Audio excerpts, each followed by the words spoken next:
Hello, நான் super star ரஜினிகாந்தின் ரசிகர் பேசுகிறேன். எல்லாரும் பாக்கி வந்தபடி பேசிய எங்கள் தலைவரை பற்றி என்ன தெரியும்? இவைக்கு தலைவரை பற்றி என்ன தெரியும்? தலைவர்கிட்ட சீமானிட்ட காசை வாங்கி போட்டு சீமான் தலைவரை பற்றி பேசுகிறார். தலைவர்கிட்ட வரலாறு தெரியாதவங்க தலைவரை பற்றி பேசுறாங்க. தலைவர் இலங்கைக்காகவே உண்ணாவிரதமிருந்து 2 தரம் 10 லட்சம் ரூபாய் காசு கூடி கொடுத்திருக்கிறார். நாங்கள் எல்லாம் பார்த்து கண்டுதான் இருக்கோம். இந்த நிதி இணைப்பு பிரச்சனைக்கு 1 கோடி ரூபாய் கொடுக்கிறேன் இருக்கிறார். கொடுப்பேர் கட்டாயம். மற்ற அவர் ராஜேந்திர மண்டபம் தனக்கு அப்புறம் இந்தியா மக்களுக்கு என்று எழுதியிருக்கிறார். அதெல்லாம் யார் செய்வான்?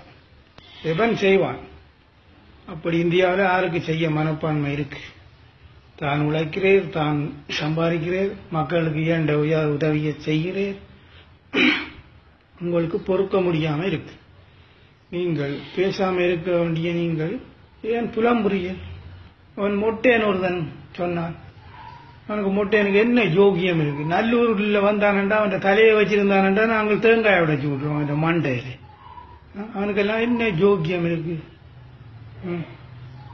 மற்றொரு கருவல் அவனெல்லாம் ஒரு மனுஷனா கதைக்க பேச தெரியாதவங்களெல்லாம் கதைக்கிறாங்க தலைவரை பற்றி உதவி எத்தனை உதவி செய்து வடிவாக நோட் பண்ணி பார்க்க சொல்லுங்க. ஒவ்வொரு இதிலே அவர்கிட்ட வரலாறு என்ன, அவர் எப்படி மனுஷன், எப்படி மதிக்கப்படுறார் உலக நாட்டில், அதை முதல் பாருங்க.